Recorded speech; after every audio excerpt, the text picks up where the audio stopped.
Okay, let's talk about this paper by Sharifi et al. On supply chain strategy and its impact on product and market growth strategies for small and medium enterprises, SMEs.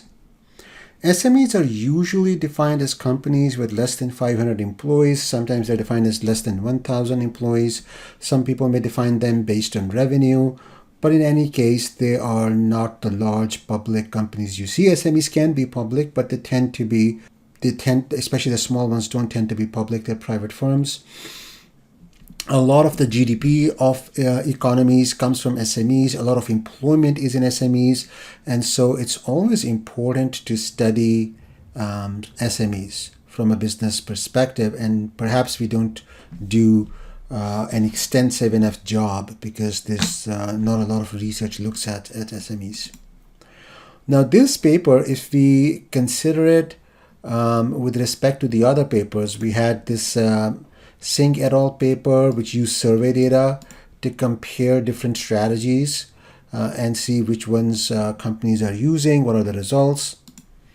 This was a very interesting paper by Sigolini et al., where they look at published research on different companies in different industries and use that as data to evaluate their framework based on tools and techniques to see whether their framework applies to companies or not.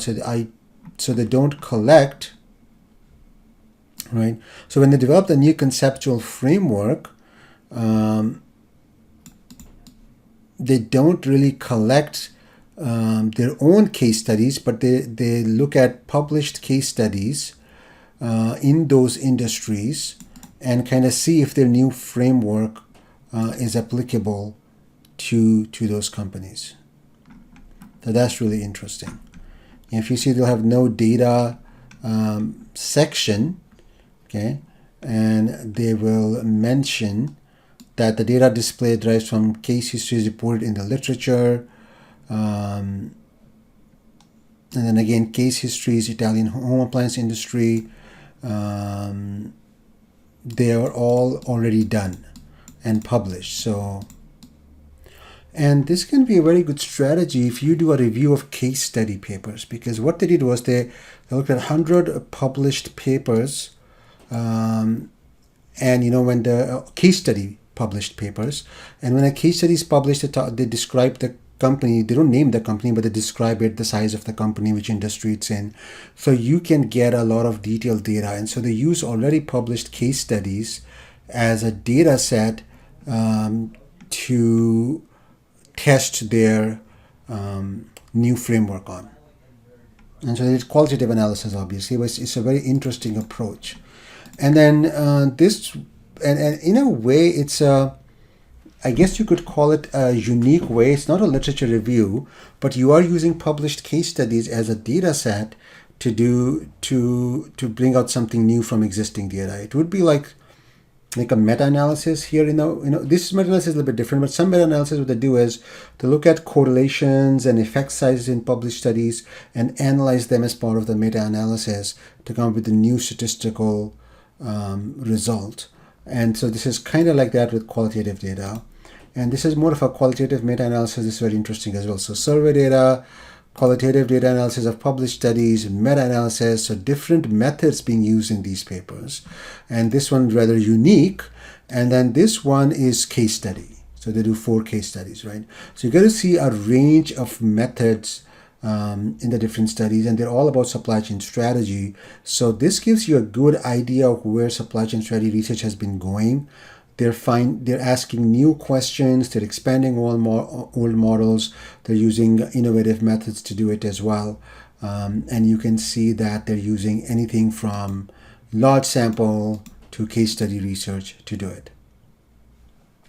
Now, this paper is interesting because this is how you make contributions. Instead of just saying, oh, we're going to study supply chain strategy, which like 100 other papers have also studied, this paper, in the very first 2 pages, as I mentioned, the first 2 pages, you have to tell the reader what the research question is, what your paper is going to do, right? Number 1. And number 2, why the reader should care about it. Why are you asking that question? Why is that question important? And they do that really nicely in just a page. So in just the second paragraph, they give you the research questions, which is that the paper addresses concerns over how decisions on strategic growth direction should be made with regard to the firm's supply chain. Right? So they're saying if we look at companies which want to grow, they have a growth strategy. Just for that subset of companies, for those in the context of growth strategies, how should strategic decisions be made with respect to the supply chain? Does supply chain play a role in formalizing the growth strategy? How should it be included in formalizing the growth strategy? What are the implications of supply chain management and design on the growth strategy? So that carves out a niche for this paper, and this is what I want you guys to develop this skill. You can start with a high level topic like quality management, process improvement, humanitarian logistics, whatever high level topic you pick. And then often there's a lot of research done on that big level topic, and you want to make a contribution. It's much easier to make a contribution to find a corner, a niche, an area within that big topic which has not been well studied to do a dissertation or a thesis, where you can give insights that are not in the literature because people have not looked in detail at that area. So while people have looked at supply chain strategy a lot, and perhaps marketing people have looked at market growth strategies a lot, nobody has looked at supply chain strategies specifically for companies focusing on growth. So that's their niche. So that's the research question, right? And then why should you care?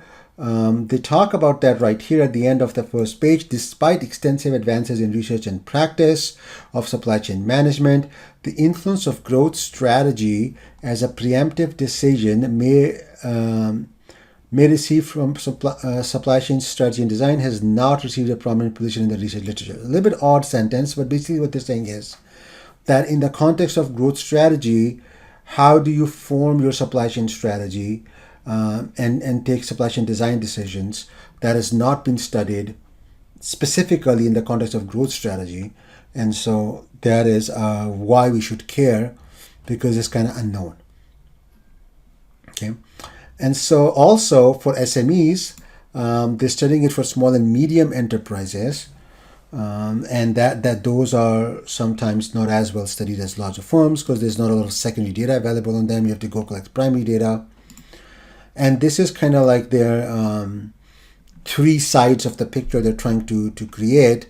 You have market strategy, you have product strategy, and these two are linked in the marketing literature, that product characteristics, attributes, they come out of the marketing strategy. Which customers you're targeting will determine what product attributes there should be.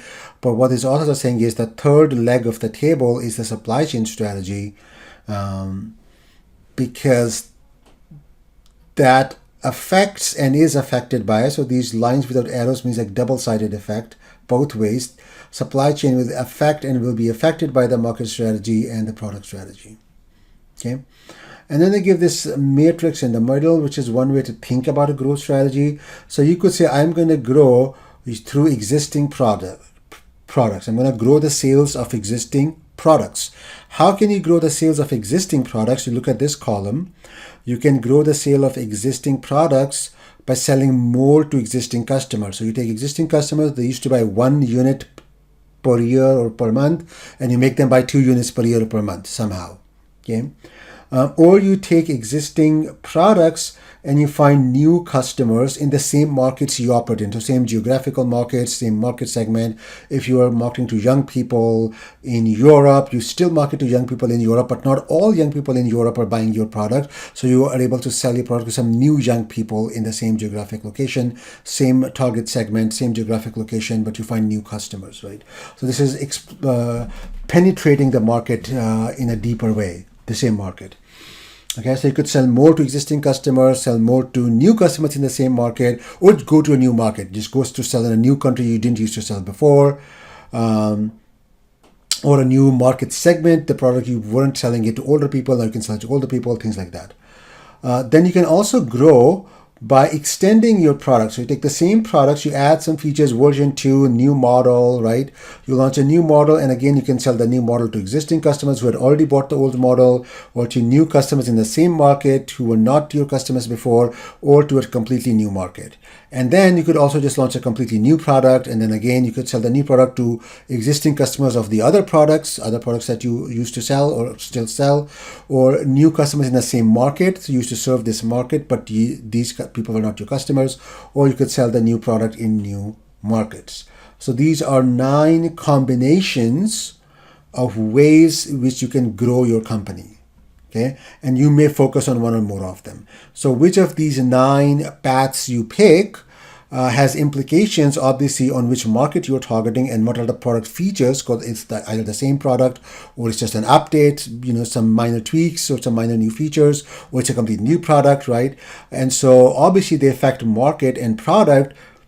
But what the authors are saying, let's see if the supply chain, if they affect supply chain and supply chain affects them, and how and why, and so on. Okay. So a supply chain focused approach to growth strategy is what they're going to investigate. What does that look like? So to do that, first they review the literature. So they're looking at the literature. We have 3 themes in the existing literature.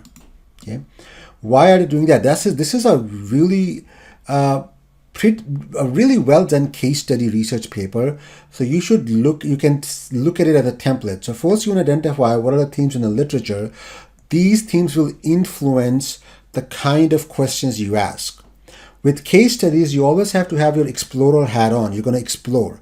So you never are limited to your initial idea.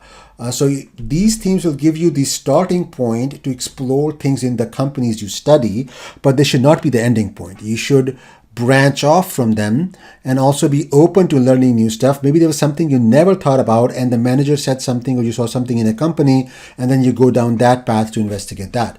So you have to be open to new things in a case study. It's explorative research, but you have to have a starting point. You can't just go in and have no idea what to talk about.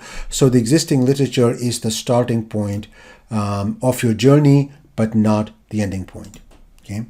So they summarize 3 themes from some existing literature, and then they talk about these themes. Okay. So this is all for now, just looking at existing literature. They have not gone into the companies yet.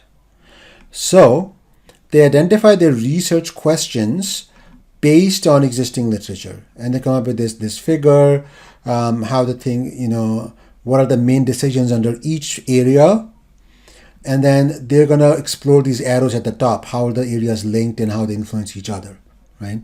But they have listed the key elements of each area based on existing literature, because now with this picture in their head, they can go and talk, they know what are the topics they're going to talk to the managers about. These are the topics. These are the key decisions in each area. Okay. Now they use these themes in the literature to come up with research questions. This is you don't have to have very detailed research questions when you go for case studies. It depends on how explorative your case study is. Case studies can also be used to test propositions. So maybe you really believe something is true based on existing literature and you just go and test it with some case studies. But often cases are more explorative, where you want to expand your knowledge, what you knew from existing literature. So existing literature is only a starting point. So sometimes the questions are very generic. For example, look here. What are the typical issues and challenges of an integrated approach to growth strategy in SME firms? Right? So just explain what do they do? How do they integrate supply chain strategy with marketing and product strategy? You don't know. You're just going to explore it, right? So often the questions are pretty generic for case study, not generic, they're pretty broad, where they allow room for exploration in case study research. You don't want to have like a hypothesis, under this condition, X will lead to Y. That's a good question for more testing research, where you're testing a hypothesis, like based on secondary data or an experiment or things like that. But for case study research, you should have more general, a little bit broader research questions. Then you go to the method. The good thing about this paper is they describe the method in quite a lot of detail.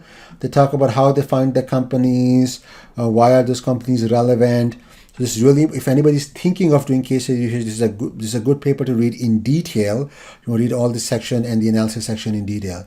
Eisenhardt is a big name in case study research in management and in strategy research, especially, yeah. So I would recommend you read her papers. She has some papers on case study methodology, as well as she has written a lot of papers using the case study method. So you should always read, if you have any interest in doing case studies, Eisenhardt. Yin, this is a book, is an excellent book on case study research. It's not a very thick book. You can read it in a few weeks. Very accessible, very easy to read. If you are going to do anything with case study research, this is a must read.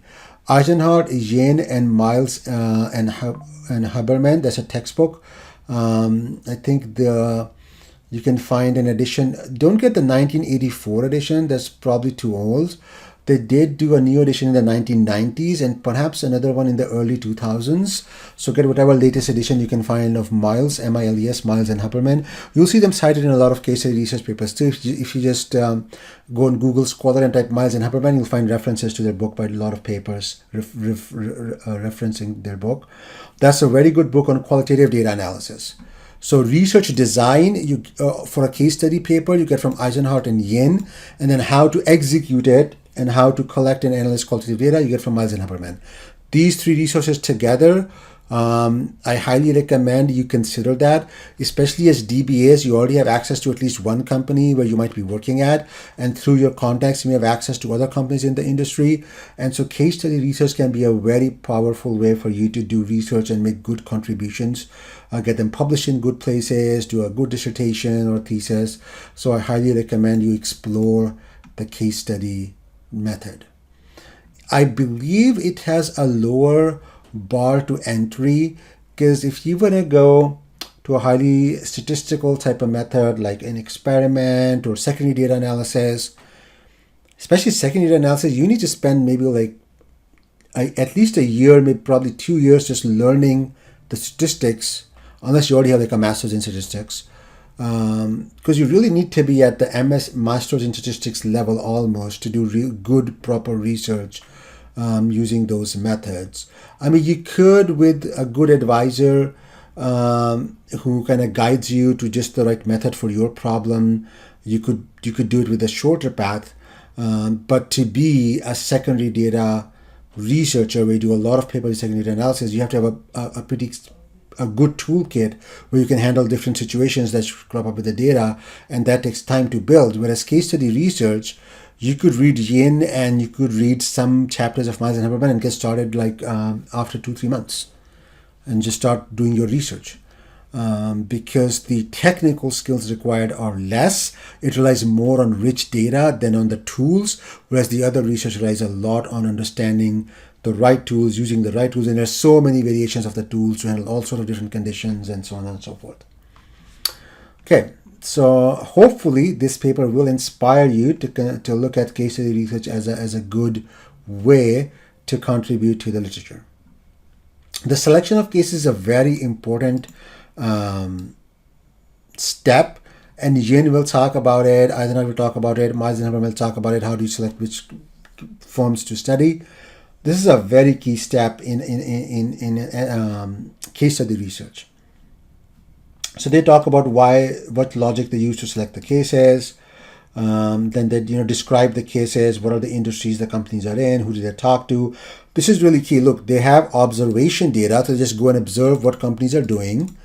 They collect documents like a strategy document, a white paper, presentation slides, meeting minutes, maybe their financial reports, CEO statements, CEO statements to shareholders, because these are private companies. They may not be public, but internally to the company they have those documents, and so you ask for access to them, and interviews. So remember, case study research is not just interview research. You can't just do, some people feel, oh, we did one interview with one person in a company, so if I do 2 more interviews with 2 more people in 2 other companies, or I interview 3 friends who work in different companies, I can do a case study paper. No, you need multiple interviews per company usually, and you need other sources of data because you have to triangulate. Okay, you can't just trust one source of data. So you have to have different sources of data to triangulate to see if they match, if they agree, if they disagree, why, and if they disagree, why, right? You have to investigate that. Okay, so this is also a good thing. So now they have a section on each research question and what they found. And notice they're going to describe what's happening in each case. Case 1, this is what's going on. Case 2, this is what's going on. Case 4, what's going on. So this is called within case analysis. First, you describe for each research question, you describe what's happening in each case. That's within case analysis. Then you combine the cases together and say across these 4, 5, 8, 6, whatever cases, these are the themes I see. These companies went this way because of this reason. These companies went this way. And then you kind of integrate the cases after, which is called cross-case analysis, after you've done the within-case analysis. Okay. Then there are non-preemptive suppliers which did not look at a supply chain when they made their growth and product strategy. So it talks about why. And it's really interesting. They talk about here that they explain why they didn't include that. Short-term thinking, limitations in accessing required resources, are major reasons for our case companies' views. At the same time, the authors were of the view that if firms were aware of the benefits from supply chain inclusion and had the intention to take supply chain issues more strategically and proactively, they would achieve better results. So they're saying, okay, one thing that comes out is, the managers are saying, we obviously know supply chain is important, right? But there were some limitations or some excuses why we didn't include that in our strategy when we made marketing decisions and marketing strategy. Because they talk about, I think, 2 or 3 cases didn't include supply chain. I think only 1 included supply chain and so forth. So the authors are now being skeptical. You don't just take anything on face value that an interviewer says. You say, okay, if you were aware that supply chain is important, why would you not try to do your best to include it? And so they investigated that, they examined that using the following cross-examination. Notice the word cross-examination, like a witness. A witness makes a statement in the court, and you don't just take the statement, you cross-examine them, ask them follow-up questions to see were they telling the truth or are they giving you a half-truth? Is there something missing in the picture? So they cross-examine the interviewers, say, if knowing the supply chain impacts on growth strategy, why would you not consider different growth strategies if supply chain was known in advance? Okay, so you had some problems with a growth strategy because the supply chain was not there to support it. So why don't you just take a different growth strategy, right? And so they're cross-examining the interviews, very important stuff. So that's why I like this paper. It's a good showcase. It has some good elements of case study research. Obviously, no paper is perfect. You need to read more papers on case studies to get the hang of it. Read the book by Yin. Read Miles and Huberman, and read papers by Eisenhardt.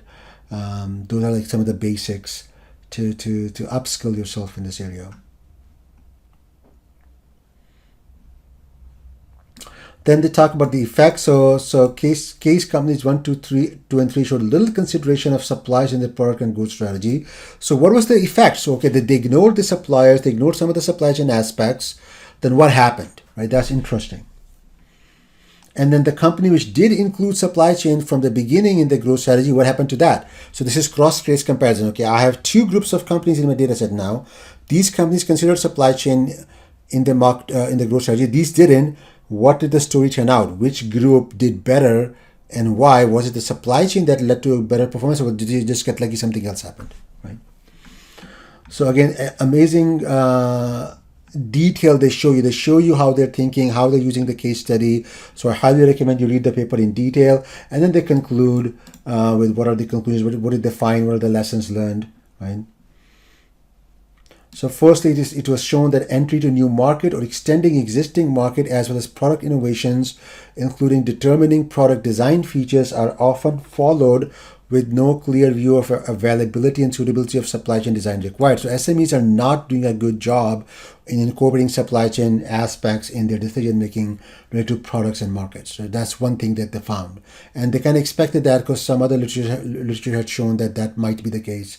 And so this is the replication part. They're finding the same thing that other literature found, so they're supporting it. But then the other research questions are where they add value and they check new things. Okay? So also notice the use of tables. Okay, a lot of case study analysis is presented using tables. So each case gets its own kind of block or path or row, and then they compare the cases on different things like path to extending the market. So case one using 3 paths, some cases are using different paths and so on. So that's the high level view I wanted to give for this paper. And I think you now can understand what is the research question, how they're adding value, what is their method. And so now if you go into the details of the paper, you should be able to understand it very easily.